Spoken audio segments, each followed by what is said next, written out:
Throwback to about a month into this show. A man, the no game, no life profile picture, commented something along the lines of, "You hype this slop up, but it will be gone and canceled before you know it." Well, guess what, Timmy? Guess what? My slop is getting a season 2 this July. Where's your season 2? Fuck you. Anyway, let's continue peak. Told me it was mid. Well, guess what? My mid gets multiple seasons, goddammit. How about yours? Alright, I'm excited though. Season 2 is happening. I'm pretty fun through that. Fuck bracing our fall. We just made our kneecaps indestructible. They call this mid. Nah, you guys just lack fun. That's the issue with some of you. Oh, is he gonna... Oh! That's really clever. No footprints. Oh. Round 2. He's been waiting for this rematch his whole fucking life. Man, he really does not want to lose that other eye. He fucking's traumatized from that first one. Yeah, we've been doing some crazy shit, girl. I know. Oh, he's gonna... I thought he was gonna...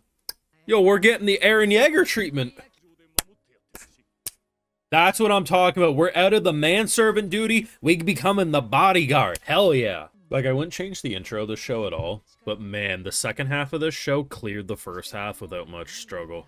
Oh my god. You know what this is? This is a live view of everyone who told me the show was shit and it was never get more. This is them right now. And this is me. It is a good day to, like, trash Isekai because that season 2 is gonna hit, especially after the arguably the best episode of Hell Mode. Now, of course, those are just some of my highlights from the full live reaction. Want to catch the full one, head on over to the Patreon. This was a fantastic episode. Now, the first half of Hell Mode, I believe, was a really good, fun show. I didn't think extraordinarily of it, but I consistently wanted to come back to it. I felt like it was that video game JRPG feeling show that actually understood game mechanics, and just, it was fun seeing a man grind out in an actual Hell Mode level difficulty. The second half of this show, this image sums it up. It got intense. There was actually thought put into the story beyond just, I'm playing a video game and I don't have to treat it that serious. Because you gotta remember, that was a key character moment for Alan as an MC. He signed up to play a video game, but then he started realizing this is a real world. After that mindset shift, he started treating people as people. And ever since then, the more we've learned, the more thought-provoking this has become. And we've had insane amounts of development throughout 12 episodes. Like the way they end the first season, our boy has set his family up for success. They don't have to pay the tax man anymore.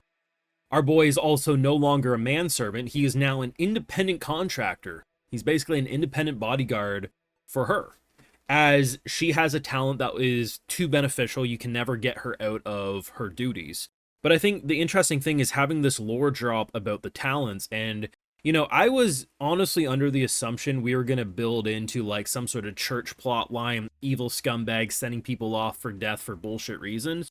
No, this world was actually fucked. It's completely understandable why humanity was on the brink of destruction, and the way that you are now, like, always teetering on if the world will end. You have to send people with these talents to the front lines. You train them the best you can, but sometimes these battles, like, you don't have the opportunity to give them 10 years of training. It makes sense. It's not nice, but it makes sense. And the concept of learning about the hero, who is still a relatively new thing to this world, which actually makes sense because you have to consider Alan as a summoner is also a new thing to this world.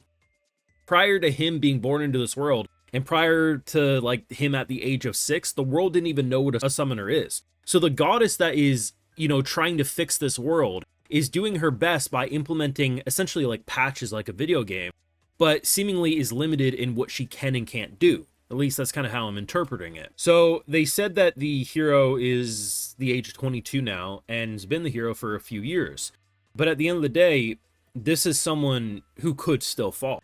And seemingly the only reason the world hasn't ended, and if anything, they've pushed things back, but I mean, he is still just one man, is because of that title. Now, what I'm interested in is they did release a poster, and I'm pretty sure Alan is fighting the hero. Now, here's the thing. That doesn't necessarily mean we're the Demon Lord or anything like that, but it could just mean, similar to her brother, we duel him and he teaches us things. Or, I don't know, maybe something bad will happen. The thing is I do think if the hero does die, I'm not going to be surprised if Alan ends up with the hero title. Now, you might want to say, but, you know, based on how they talk about titles, it just happens. Maybe.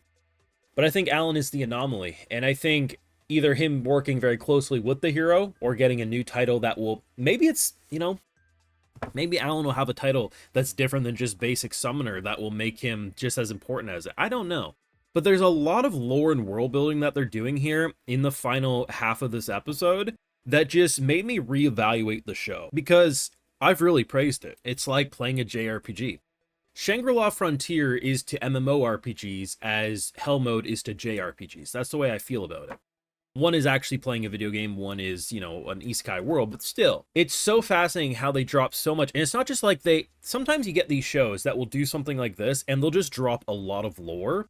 And it's like, okay, there's no hints of this before, but at least now you got the right. No, they've been building into these types of moments for a bit. They really have. And I think by having this be taught to the characters the same way it's being taught to us, it makes us be like, oh yeah, that kind of eureka moment. And it's fucking fantastic. The big action spectacle was basically a chase scene, which I thought was great. I really like the fact that the person who pursued us, like, he was smart. Like, at one point, he does giant circles to try to figure out, because he can latch onto footprints.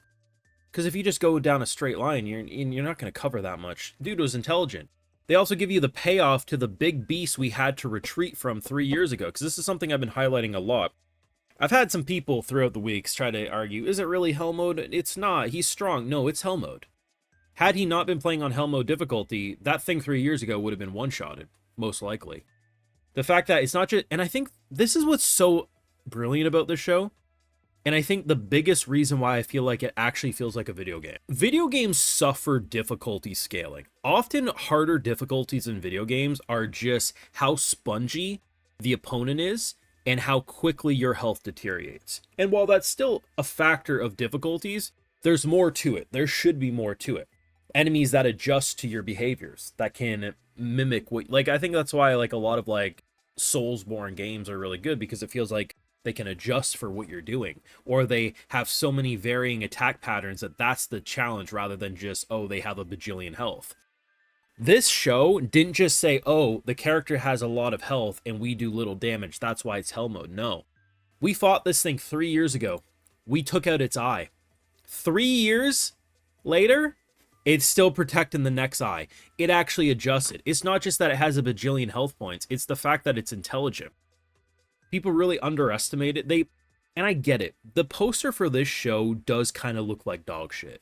And I had my opinions walking in. I was like, it's Hell Mode. It looks whatever. We'll try it. Oh, wait, this is fun. That was my immediate reaction. I may have my opinions before I start something, but I always give it a fair shot when I try it. I feel like most people don't. They say, oh, there's a bunch of 3D monsters. Oh, it's just another Isekai MC who's some little boy. It's going to be... It's not, though. If you actually walk in with an open mind, even if you don't like the show as much as me, you can appreciate the details that went into the world, the mechanics. I mean, I really don't think there's a better way to explain it other than it's like playing a JRPG. The show was great. The character development was fantastic. I mean, I've been saying it for like half the show now. Cecile as a character, she was very bitchy, and I thought she was just gonna be kind of like a Mashuko Tensei Eris-like character. And she very quickly adjusted ever since her brother came home that one episode. And then obviously since with the death and stuff, she just has adjusted into a much more enjoyable character. And I'm really looking forward to their school arc, the hero stuff, and how ultimately our boy probably gets roped deeper and deeper into this. There's 3 shows that have scratched a fun factor for me this season above all other shows. And I don't think these 3 shows are better than stuff like Sentenced to Be a Hero or Free Rent or JJK. But they are the shows I enjoyed the most. Hell Mode, Easygoing Territory Defense, and Noble Reincarnation. They all look like the most generic slop of the season, but they had a fun factor unlike anything else.